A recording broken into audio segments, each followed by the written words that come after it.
हम लोग देखते हैं ग्रेविटेशन चैप्टर को। ग्रेविटेशन चैप्टर जो है भारतीय ज्योतिषी थे आचार्य भास्कराचार्य, उन्होंने किताब लिखा था सिद्धांत शिरोमणि, उसमें इसके बारे में जिक्र किया था आचार्य भास्कराचार्य ने। ग्रेविटेशन जो है हमेशा एक अट्रैक्टिव फोर्स है। इसका देखते हैं हम लोग फार्मूला F=G(m1m2/r²). यहाँ पे m1 m2 जो है दो अलग अलग जो द्रव्यमान है उसका वजन है, हमेशा जो है सेंटर पे ही लगता है ग्रेविटेशनल फोर्स। और यहाँ पे g जो है वो ग्रेविटेशनल कांस्टेंट है, जिसका कि ऐसा यूनिट होता है न्यूटन मीटर स्क्वायर पर kg square. Newton metre square पर kg स्क्वायर। जी का वैल्यू होता है, r रेडियस होता है। जी का वैल्यू दिया हुआ है 6.673 × 10⁻⁻11 nm² पर kg स्क्वायर। 6.673 × 10⁻⁻11 nm² पर kg स्क्वायर। जी का वैल्यू हो गया 70 nm² पर kg स्क्वायर हो गया, न्यूटन मीटर स्क्वायर पर kg। अब देख गुरुत्वाकर्षण का क्या क्या महत्व है। गुरुत्वाकर्षण के कारण हम लोग पृथ्वी पे से बंधे हुए हैं, जैसे डुब जाते हैं, हवा में उड़ जाते हैं। और चंद्रमा जो है पृथ्वी के चारों ओर घूमता है, गुरुत्वाकर्षण के कारण ही। पृथ्वी जो है सूर्य के चारों तरफ घूमता है, ये गुरुत्वाकर्षण के कारण ही। और चंद्रमा और सूर्य के ग्रेविटेशन के कारण जो होता है समुद्र में ज्वार भाटा आता है। चंद्रमा और सूर्य का जो ग्रेविटेशन होता है उसके कारण होता है जी, जिसको ग्रेविटेशनल एक्सेलरेशन कहते हैं। अगर जी जो होता है वो अप्लाई होता है सभी ऑब्जेक्ट के लिए, लेकिन जैसे कि होता है ना, जैसे कि इसमें से एक ऑब्जेक्ट जो है, एफ का फॉर्मूला क्या हो गया, एफ के जगह पे mg आ गया, G(m)/r² हो गया।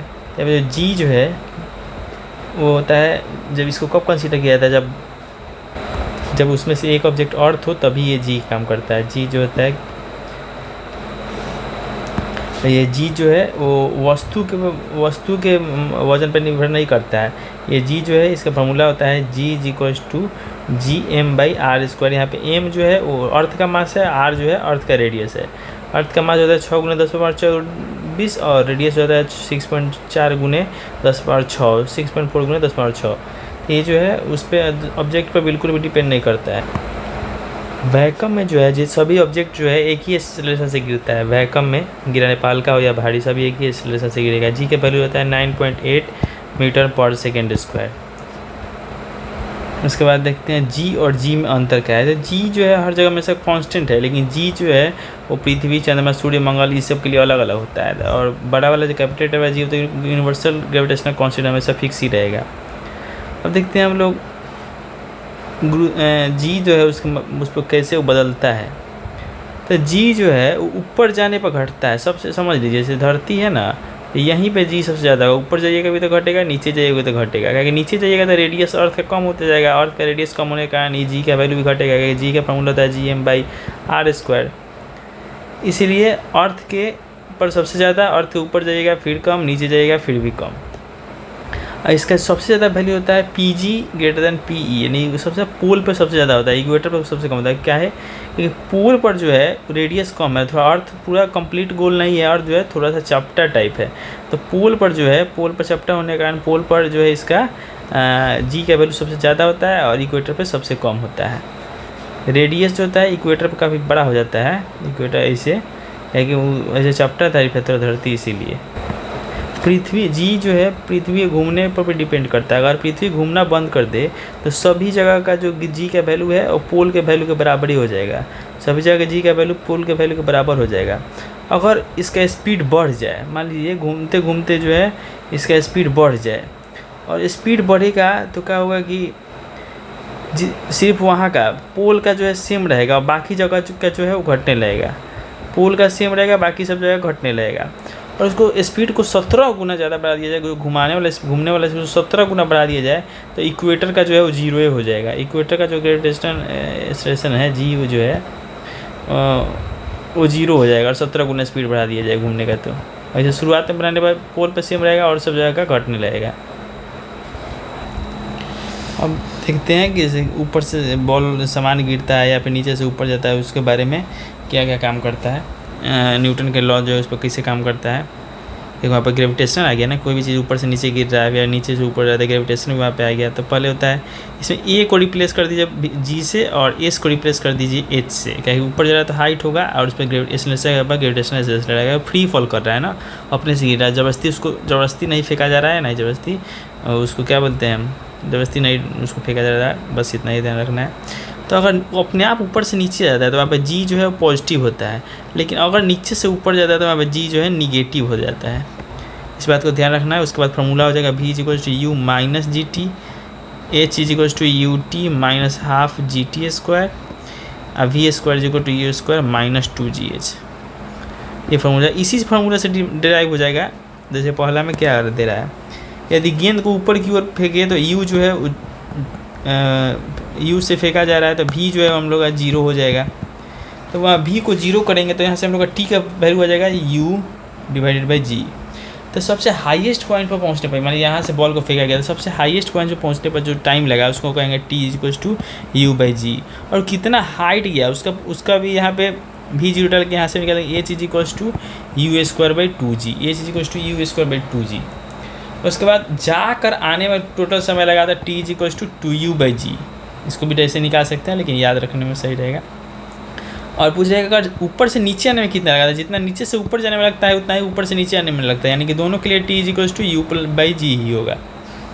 फिर से इसको याद कर लेते हैं, ऊपर जाना हो या नीचे आना हो टाइम लगेगा u बाई जी, ऊपर जाकर नीचे आना हो टाइम लगेगा 2u बाई जी, टाइम लगेगा 2u बाई जी।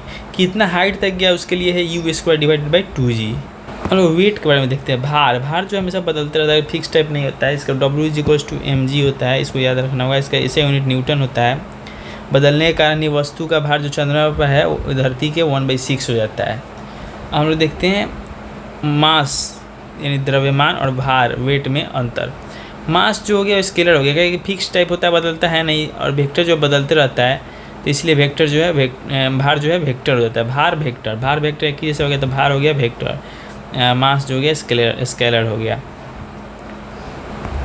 उसके बाद देखते हैं इसमें जो स्केलर वेक्टर हो ही गया, इसको मास को नापने के लिए हम लोग जो है बार बैलेंस का मतलब यूज करते हैं, और इसको नापने के लिए भार को नापने के लिए स्प्रिंग बैलेंस का, भार को नापने के लिए स्प्रिंग बैलेंस का, और मास को नापने के लिए बार बैलेंस का, दंड तुला माप का।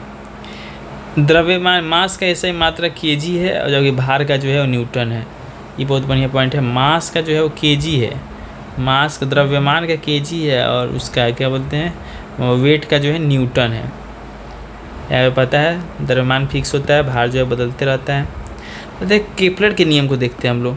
केपलर के नियम में सबसे पहला था लॉ ऑफ ऑर्बिट्स। इन्होंने कहा कि जो धरती का अक्ष है वो एलिप्टिकल है, ये पहला नियम हो गया। दूसरा हो गया लॉ ऑफ एरिया, मतलब कि अगर कुछ दिन में 10 दिन में जो यहाँ पे सूर्य से जो एरिया बनाएगा वो ग्रह यहाँ पे रहे नज़दीक रहे तब चाहे दूर रहे तब एरिया जो है वो सेम ही बनाएगा, हमेशा एरिया जो है वो हमेशा सेम ही होगा।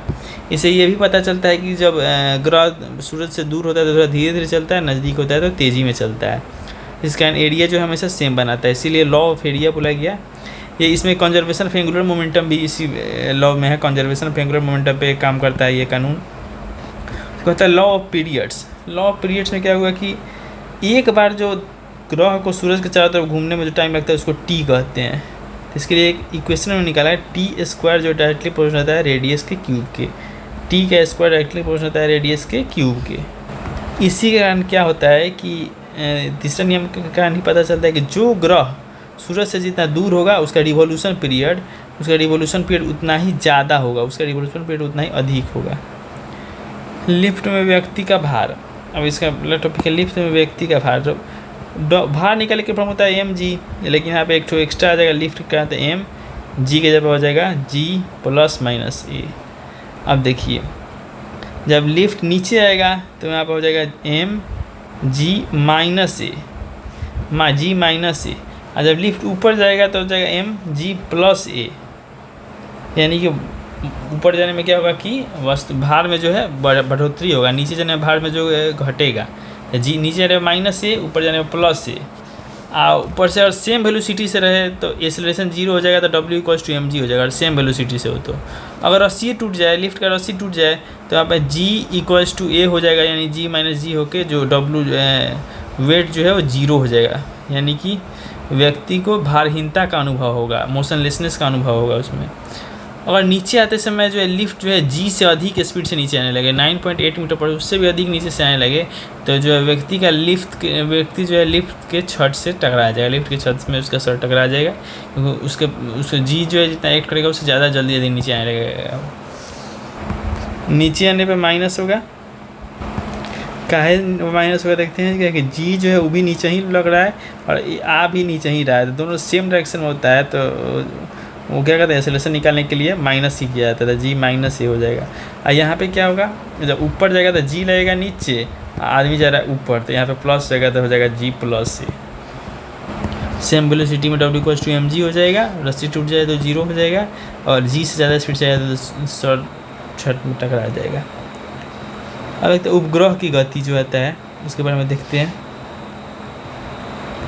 ये जो है उपग्रह जो है वो डिपेंड करता है किस पे, Gm/r पे, यानी कि सेटेलाइट के ऑर्बिटर वेलोसिटी पे। इसको फार्मूला है कि सेटेलाइट का वेलोसिटी का √Gm/, सेटेलाइट का वेलोसिटी क्या है √Gm/r। ये जो है सेटेलाइट के वजन पे डिपेंड नहीं करता है, यहाँ पे m जो है धरती का मास हो गया, r जो हो गया ये इस पर डिपेंड करता है रेडियस पे, ऑर्बिट का, और उसका ऑर्बिट का जो रेडियस है उस पर डिपेंड करता है, इन्वर्सली प्रोपोर्शनल होता है उसके। तो यहाँ पे जो मास पे डिपेंड नहीं करता है, मास जो है वो धरती वाला ही है। इसको हम लोग जब धरती के बहुत ही ज़्यादा करीब रहेगा कोई भी सेटेलाइट जो धरती के बहुत ज़्यादा करीब होगा, इसका √Gr हो जाएगा, V = √Gr हो जाएगा। इसको देखते हैं कैसे हो जाएगा। हमको पता है G = Gm/r² होता है, तो Gr² हो जाएगा Gm।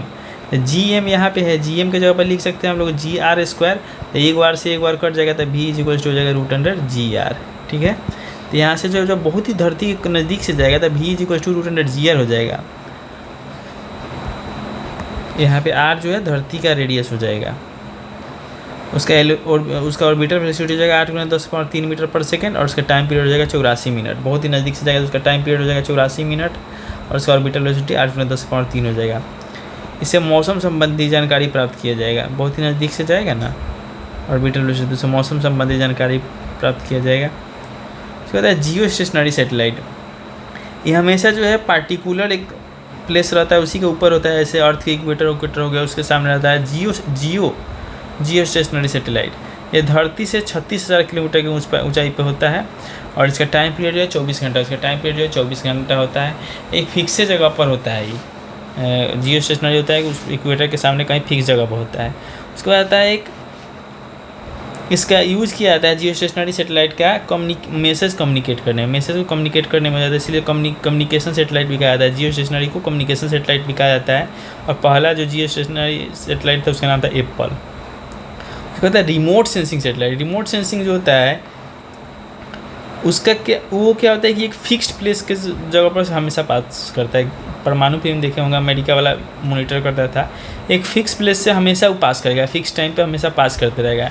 इससे काम होता है डेली सिचुएशन को मॉनिटर ये सब करने के लिए इसका यूज़ किया जाता है, रिमोट सेंसिंग या फिर सनलाइट का।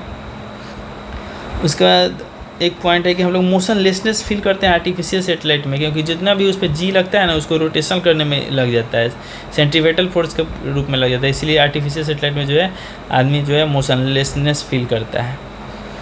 अच्छा, मोशनलेसनेस का क्या क्या प्रभाव होता है, जैसे कि हम लोग खाना खाते हैं तो आराम से निकल जाते हैं क्योंकि ग्रेविटेशन लगता है, लेकिन उसमें आर्टिफिशियल सेटेलाइट में क्या होता है कि खाना ही नहीं निकला जाता है, मतलब निकलने में बहुत दिक्कत होता है, कठिनाई आता है। यहाँ पे पानी पलट देंगे गिर जाएगा, वहाँ उसमें पानी पलटते हैं तो पानी गिरबे नहीं करता है। कहता है कि वहाँ पे आर्किमिडीज़ का जो बायोन्सी फोर्स है वो उसमें काम नहीं करता है, आर्किमिडीज़ का बायोन्सी फोर्स भी उसमें काम नहीं करता है।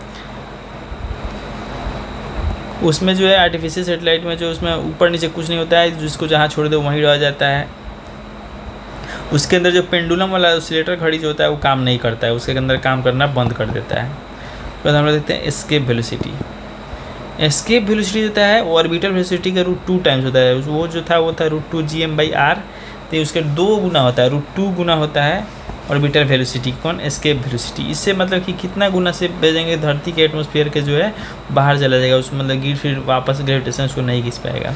11.2 किलोमीटर पर सेकेंड है, जो अभी एस्केप वेलोसिटी है 11.2 किलोमीटर, 1 सेकंड में 11.2 किलोमीटर कोई ट्रेवल कर ले रहा है तो उसको एस्केप वेलोसिटी जो मतलब उसको धरती बार वापस नहीं खींचेगा। तो वही होता है चंद्रमा पर वायुमंडल का ही नहीं होता है, वहाँ का एस्केप वेलोसिटी है 2.4 किलोमीटर पर सेकेंड। जैसे ही धूप पड़ता है, धूप पड़ने के कारण क्या होता है, जितने भी गैस वगैरह होते हैं, ऑक्सीजन वगैरह ये सब जो होते हैं या फिर और भी सारे जो अलग अलग प्रकार के गैस होंगे, वो क्या होते हैं कि इससे ज़्यादा स्पीड से भागने लगते हैं, जिसके कारण सब कोई भाग जाता है इधर उधर, तो वहाँ पे सांस उस लेने में बहुत दिक्कत होता है, इसलिए वहाँ पे वायुमंडल नहीं पाया जाता है। उसके बाद आता है ब्लैक होल।